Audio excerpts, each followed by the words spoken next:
Hello, everybody. Welcome to Presentation Tips from Aunt Kathy. Over the years, I've helped quite a few people get started presenting. And today, I'd like to share with you some of the things that we've learned along the way. I'm Kathi Kellenberger. I'm the editor of Simple Talk at Redgate and also a DevOps advocate and co-leader of the data platform WIT group. And one really important thing to me is that I'm an instructor at LaunchCode, and LaunchCode helps people get careers in tech by providing free training and paid apprenticeships. And I'm really proud of the work that I do for them. I'm also a lifelong learner and teacher, and that's probably one of the most important things to know about me. So let's get started with just your submission. First of all, make sure that your title explains what you are going to be talking about. Cutesy titles are great, but a lot of times at an event, folks won't look at that. They'll just look at the schedule. They might see your name. I'm assuming that you don't really have a lot of following yet if you're watching this.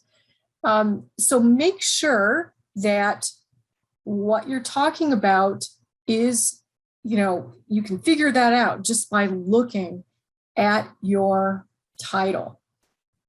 Okay, now like you might do something like here, you might kind of have a little play on words or something. That's fine. Just make sure that you include your topic in the title. The next thing is your abstract. So a lot of times I've seen abstracts, and recently I've seen a bunch of abstracts because of the upcoming PASS Summit. Of course, maybe by the time you watch this, that might be over. But a lot of times the abstract is just bare bones. Usually you have the ability to write a paragraph or two. So make sure that you tell folks a little bit more about what it's about and make it engaging. I like to think of the abstract as an advertisement for your session. What you might do is start with a problem. Do you have slow queries that you can't figure out? Blah, blah, blah. Here's the solution. So in this case, I'm just saying, hey, here's this cool software platform, Power BI, and here's some things that you can do with it, and here's why you need to attend my session.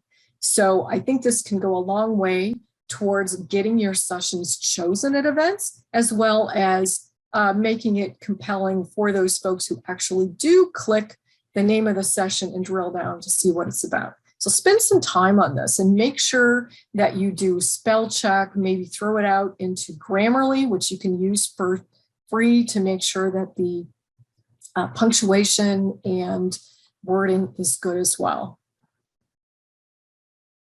So slides, this one is a really important thing because now we're assuming that you got selected. I often see slides that just have so many problems. So one thing is that you might have a lot of background and a lot of stuff on the slides that don't really mean anything. And I used to always do that. I took a little free webinar a few years ago about slide design, and he said, hey, that's just distracting from your message. So since then, I have always been trying to do just a plain white background. Sometimes if you're presenting at an event, they want you to use a certain slide deck. A lot of times they're flexible. If you don't want to use the slide deck, you don't have to, but please include this, a couple of slides for their sponsors or whatever. So make sure your slides are not, I'm going to say, busy before you even start adding your content. Be careful about writing paragraphs. I often see new presenters have just paragraph after paragraph. They might be bullet points, but they're paragraph after paragraph or paragraph. Don't do that. Use your voice to tell the story. I like to use PowerPoint because I like for it to keep me on track with where I am in the session and help me not forget to cover something. And also sometimes there's useful information for the audience and they can go ahead and download the slides later and get those pieces of information. You can put more information in the notes section if you wish. You can always do that, but keep your slides, I'm going to say light, okay? Keep them to where it kind of keeps you on track, maybe a little bit of direction and a little bit of information for the attendees, but don't do this paragraph thing. If you have a quote that you need to do, that's fine. But other than that, just little bullet points. This particular session is probably more wordy than most of the ones that I put together for Tech Talks. I've also seen people like try to cram a whole bunch of information into their slides. It's almost like they've got a limit into the number of slides they can use. Don't worry about that. Use as many slides as you need. Another big problem, which is kind of less of a problem when you're doing virtual, which we've all been doing recently, is having tiny fonts that you can't see. The other problem, for example, let's say you've got a gray background and you use black, or a black background and you use gray. Make sure that there's contrast. Make sure the fonts are big. If you end up speaking in a big room, make sure that those fonts are really, really big, because you know what? If you've got 10 people in a session, 20 people in a session, and that room holds 400, guess where most of the people are going to be sitting? They're going to be sitting in the back for some reason. I don't know why, but that's where they're going to be sitting. So let's talk about images. Images can add a lot to your presentation, just kind of make them fun. Don't steal images. I don't like to use anything that's trademarked. I've seen folks do that, like things from television shows or movies or comics. I don't like to do that, especially if it's trademarked. I do like free images, and there are some places that you can get some free images. Be sure to credit the source. Even if you do a screenshot, I do a lot of screenshots from Microsoft's documentation. Make sure you put where that came from. Animating everything. You can use animation lightly. I've seen some amazing animation on slides. I've never been able to figure it out to that level. I'm using a little bit of animation here where I'm just making these things pop up as I want to talk about them. I think that's fine. I think the animation is a little difficult to use. The most elaborate that I've ever done is when I did my Kerberos talk, and I have all little envelopes flying around to different things. That was so hard to do. And whenever I had to convert my slides to a different template for some event, it all kind of fell apart. So be really careful about that. One thing that I've kind of started doing is using multiple slides instead of just one slide with the animation. And I do have an example to show you in just a bit here. Also, the other thing to pay attention to is multiple themes. I have seen sessions where they've got like a bunch of like cartoon type images, and then later they've got some realistic images, and then they've got some other kind of drawing. Try to stick with one thing. If you're going to be using stock type images, just stay with that. If you are really great at drawing, you might want to do some drawing. Stick with that throughout. Obviously, if you've got something from like Microsoft's documentation or AWS documentation that you want to show, that's not going to fit in your theme, but you know, that's fine.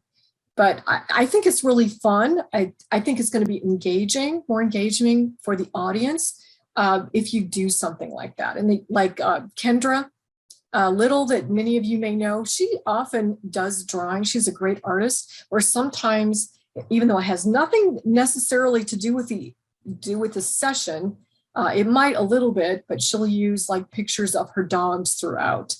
That's fun. You can do something like that. I think the audience is going to be paying attention a little more, just waiting to see what you're coming up with next. So here's an example of a slide that I have in my Modern T-SQL session. I'm going to be doing a problem, solving a problem with stock market data. So I got an image there from the stock market, something like that. And I did not take that myself. I got that from Pexels. So I'm giving credit there. Here's another one where I talk about subscriptions, like magazine subscriptions. And I kind of joke when I get to this, like, do you remember what these things are? Because we don't really get nearly the magazine subscriptions that we used to get, back in the day. And the next, here's the last one. This is just a photo that I took that really tied in, again, with the subject matter. I'm going to talk about the islands and gap problem. I did say that I took the photo, probably wouldn't have had to do that since it is mine, but I also wanted to let them know where that was from. And I think the next one, I'm gonna go through it, and then I will go out of presenting mode so you can see what I did. So here's a slide from my window function talk, and notice how the things are changing here, and also this little yellow mark is changing. Is that the last one? That's the last one. So I'm going to I didn't really do this as animation. What I did is started with the first one, copied, pasted, changed my little yellow, changed my numbers, copy, pasted, etc. I found that was easier than trying to fuss with the animation. Maybe a lot of you are really good at that animation that's built in. I'm not so good at it, so I just decided to do more of this. It just helped me a little bit compared to trying to figure it out. All right, organizing your session. I think especially when you're first getting started, you might think, how do I go from point A to point B? How do I get there? First of all, I got this under organization, or just organization, not only your slides, but just in general for your session.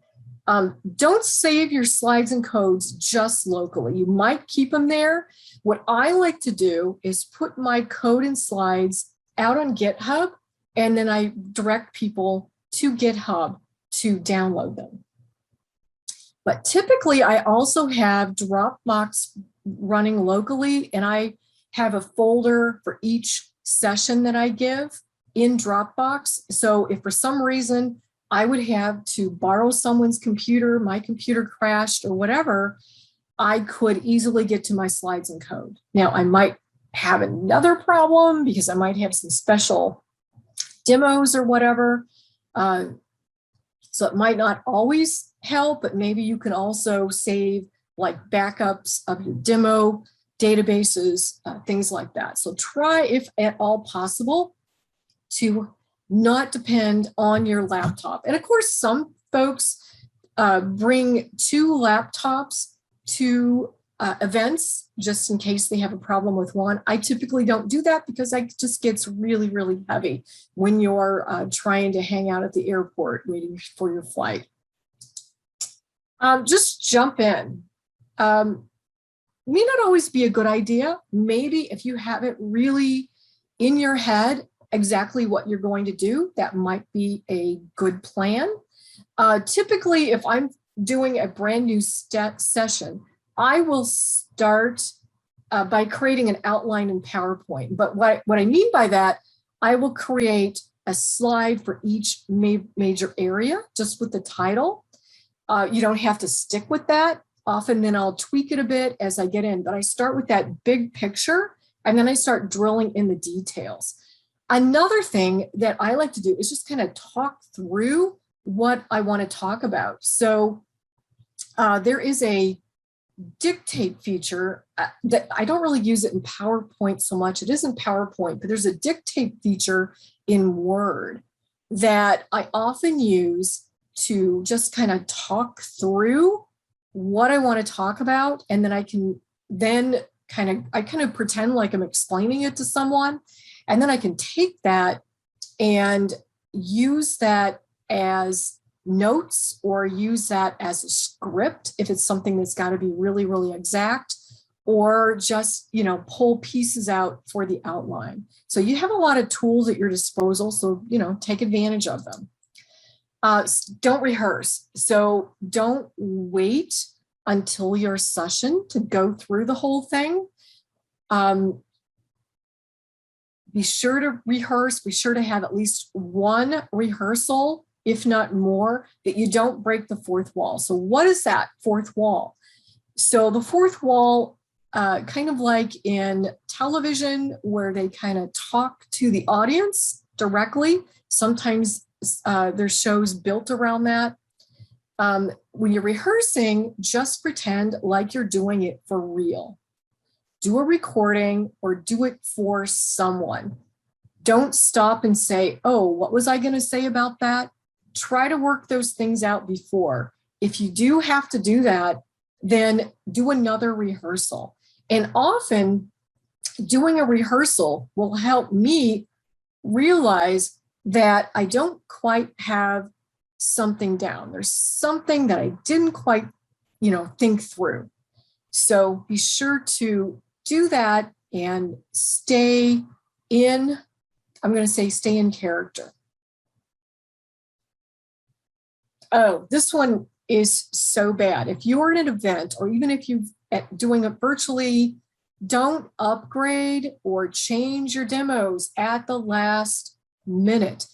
I have seen this happen at past Summit so many times where Microsoft makes an announcement on Wednesday.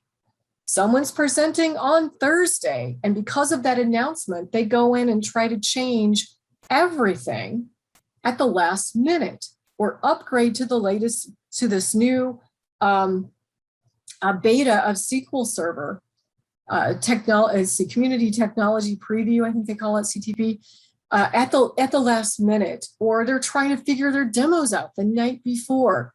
Don't do that. Make sure everything is set in stone at least a few days before the session, and especially if you are at a place like past Summit or some other multi-day conference, you want to enjoy the conference, not be spending your time redoing your session. Make sure that you fix your font sizes and things like that, your command window. Any of the tools you're going to use, make sure that you fix those sizes beforehand. What I like to do is update all my fonts in Management Studio to 16. That's usually pretty good.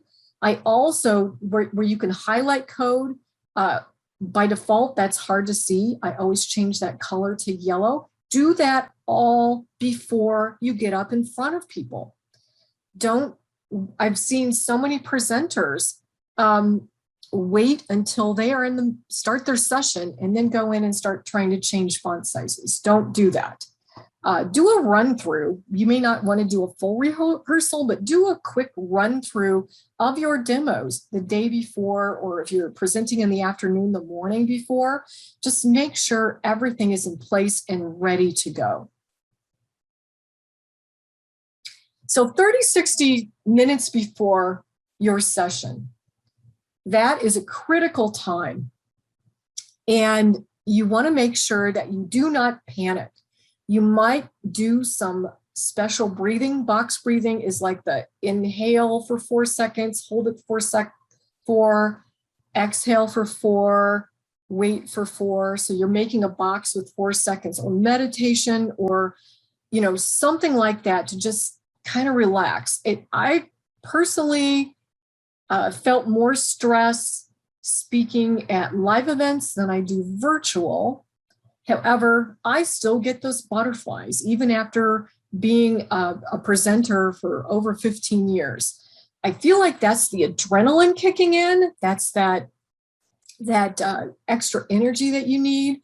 And sometimes when you go into a session and give a session, you will feel like you were in a different reality, like the rest of the world doesn't exist.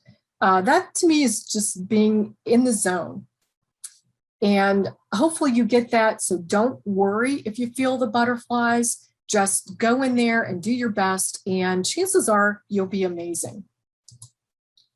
Don't get distracted by other activities. Typically, if I'm at a live event, in-person event especially, I will go into the previous session and I will make sure my laptop is running, make sure that my VM, if I need it, is running, everything is running that I might need.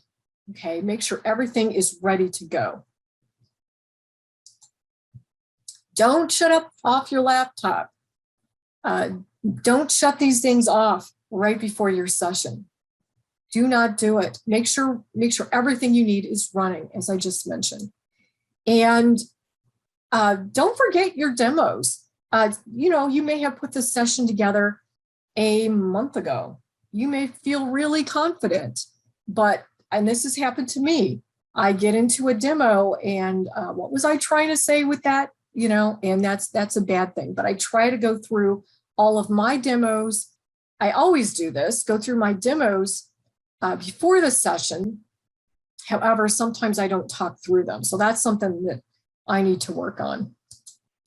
During this session, don't read from the slides. If you have those paragraph slides, you'll end up reading from the slides. Your audience will be reading from the slides. Don't do that. Tell stories. I don't want your session to be a comedy routine. I've seen some like that, but don't be afraid to tell a funny story. That one that I showed you with the turtles in Hawaii, I have a couple of stories I tell about that. I tell about how I had my family in Hawaii and my husband and I renewed our wedding vows and used the Klingon wedding vows. We didn't have the batlet, if you're familiar with Star Trek, but I tell this little story about that. And hopefully the Trekkies in the audience get it, but make sure you're talking to them. This is coming from your heart. It's not coming from the slides. Don't fake an answer. If you don't know, just say, I'm not really sure about that. That happens to me quite often. I'll be talking about on-premises SQL Server. I don't do much at all with Azure SQL database, but I will always get questions about that. If it's something that I can think of beforehand, I'll look it up. Otherwise, I will offer to follow up, tell them to contact me. Honestly, most of the time they do not. You might just write a blog post about questions that came up in your session, which is cool. And don't worry, a lot of people that I talk to, when they first get started, they say, what if someone answers a question that I can't answer? And I always tell them it is not if, it's when. You will get questions you can't answer, because there's no way that any one of us could cover every aspect of a topic. There might be some gurus out there that can probably do it, but chances are there's a situation that they have not encountered. So don't worry, relax. And sometimes there's someone else in the audience that knows the answer. Not a big deal. Don't forget to breathe. Don't hold your breath through the session.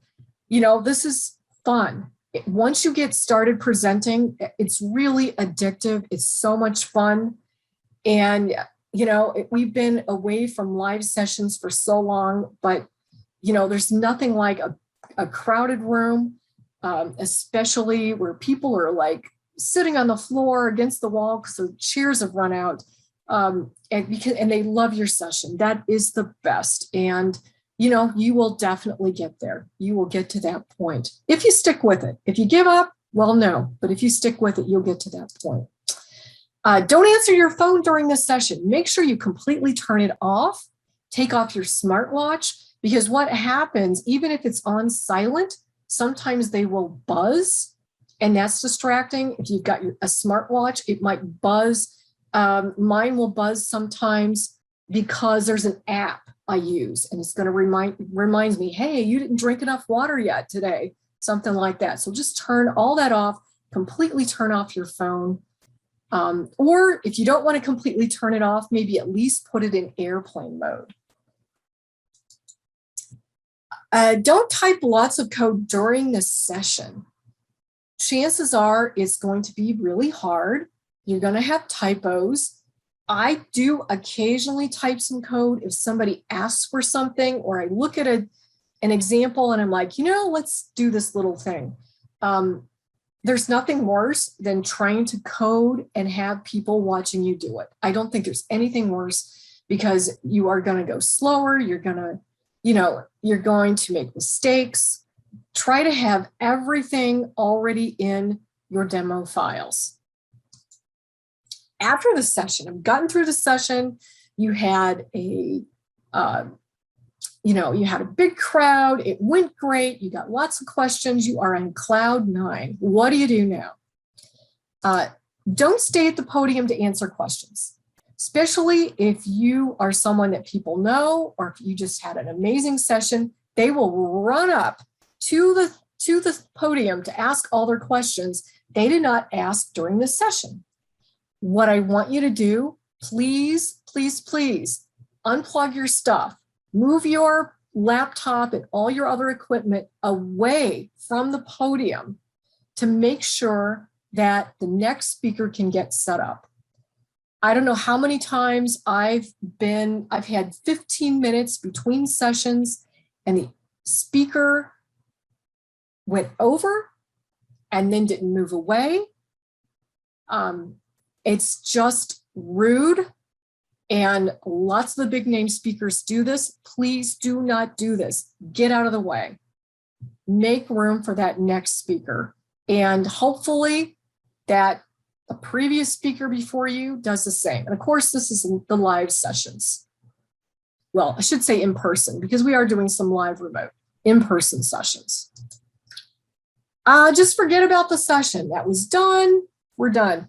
No, you might want to write a blog about the questions that came up. You probably need to do some research. You're going to be modifying that session for the next time. So make sure you spend a little bit of time modifying, and bring some paper to your session so that you can write those questions down in case you forget them. And that is it, but I just wish you the best of luck. Please reach out to me if you'd like any clarification, or if you think that you would like me to coach you, or review your slide, or review your abstract, or watch a run through. I do that, especially through the Women in Technology group. But anyone out there, I would love to do that for you. We're not going to have, months and months of back and forth. We might have a couple of sessions, but I am happy I've got the time I want to help a lot of people. So I do have the time to do that. So thanks a lot and good luck with your session. And I hope to see you present sometime.